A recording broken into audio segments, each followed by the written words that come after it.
আশেপাশে অনেক smartphone blast হচ্ছে এবং ফোনের লাইফ টাইমও কমে আসতেছে এবং ফোনের প্রচুর পরিমাণে হিটিং ইস্যু দেখা যাচ্ছে। এগুলোর অন্যতম কারণ হচ্ছে আমাদের ফোনের চার্জিং সিস্টেম বা আমাদের ফোনের চার্জারের কারণ। আগে ফোন কিনলে ফোনের সাথে চার্জার দেওয়া হতো এবং আমাদের ফোনের সক্ষমতা অনুযায়ী চার্জার দেওয়া হতো, তখন আমাদের চার্জার নিয়ে কোনো ধরনের চিন্তা ছিল না।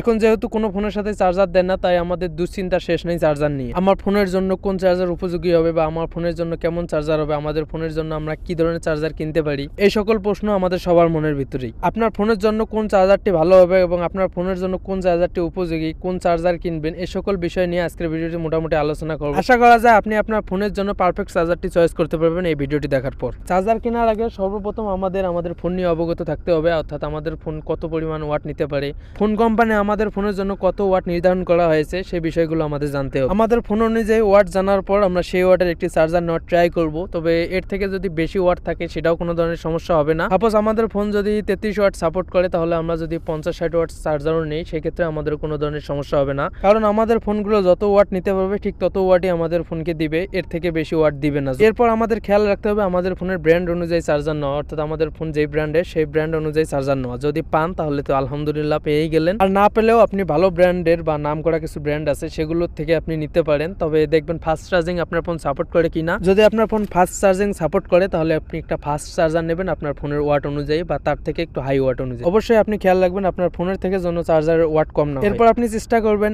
IF বা MFI সার্টিফাইড চার্জার নেওয়ার জন্য, বা দেখে নেবেন, জিজ্ঞেস করবেন যে IF বা MFI সার্টিফাইড আছে কিনা। মোটামুটি ভালো ব্র্যান্ডের চার্জারগুলো যেমন অ্যাঙ্কার, এক্সেল, এগুলোতে IF বা MFI সার্টিফাইড থাকে। সবগুলোতে থাকে কিনা সেটা বলতে পারবো না, তবে ম্যাক্সিমাম গুলোতেই আমার জানার মতে থাকে। অরিজিনাল চার্জার কিভাবে চিনবেন বা অরিজিনাল চার্জার আপনি কি কি দেখে কিনতে পারেন সে বিষয়ে একটি ভিডিও আছে, ডিসক্রিপশন বক্সে লিংক দেওয়া থাকবে, আপনারা চাইলে সেটাও দেখে আসতে পারেন, হয়তো বা উপকৃত হবেন। একটি চার্জারের শুধুমাত্র যে অ্যাডাপ্টারের জন্যই আমাদের ফোন চার্জ হয় বা চার্জ স্লো হয় এমনটা কিন্তু না। আমাদের ফোন চার্জ কম হওয়ার জন্য বা স্লোলি চার্জ হওয়ার জন্য কিন্তু আমাদের কেবলটাও অনেক বড় ভূমিকা রাখে। আমরা অনেকেই সেই কেবলটাকে গুরুত্ব দেই না, কারণ আমরা মনে করি যে সেখান থেকে বিদ্যুৎ পাস হবে, তো একটা তার যেহেতু সেটাতে হয়তো বা কোনো কিছু হবে না, শুধু পাস হচ্ছে বা আমাদের ফোনটা চার্জ হচ্ছে, এই পর্যন্তই শেষ। আপনি খেয়াল করলে দেখতে পারবেন যে ম্যাক্সিমাম ফোন স্লো চার্জ হওয়ার জন্য কিন্তু অ্যাডাপ্টারের সমস্যা হয় না, ম্যাক্সিমাম সময় কিন্তু কেবলের সমস্যা হয়। কেবল চেঞ্জ করলে কিন্তু আমাদের ফোনগুলো কিন্তু পূর্বের অবস্থায় চার্জ হয়। যেমন তেমন একটা কেবল নিলে কয়েকদিন ফোন হয়তো বা আপনি চার্জ করতে পারবেন, কিছুদিন পর দেখবেন আপনার ফোনেরও সমস্যা হতে পারে, তবে আপনি দেখবেন কিছুদিন পর আপনার চার্জিংটা স্লো হয়ে যাবে। আপনি হয়তো ভাববেন আপনার চার্জারের সমস্যা, আসলে কিন্তু চার্জারের সমস্যা ছিল না, ম্যাক্সিমাম সময় কেবলের কারণেও কিন্তু ফোন চার্জ স্লো হয়। তো আপনি অবশ্যই ট্রাই করবেন আপনাদের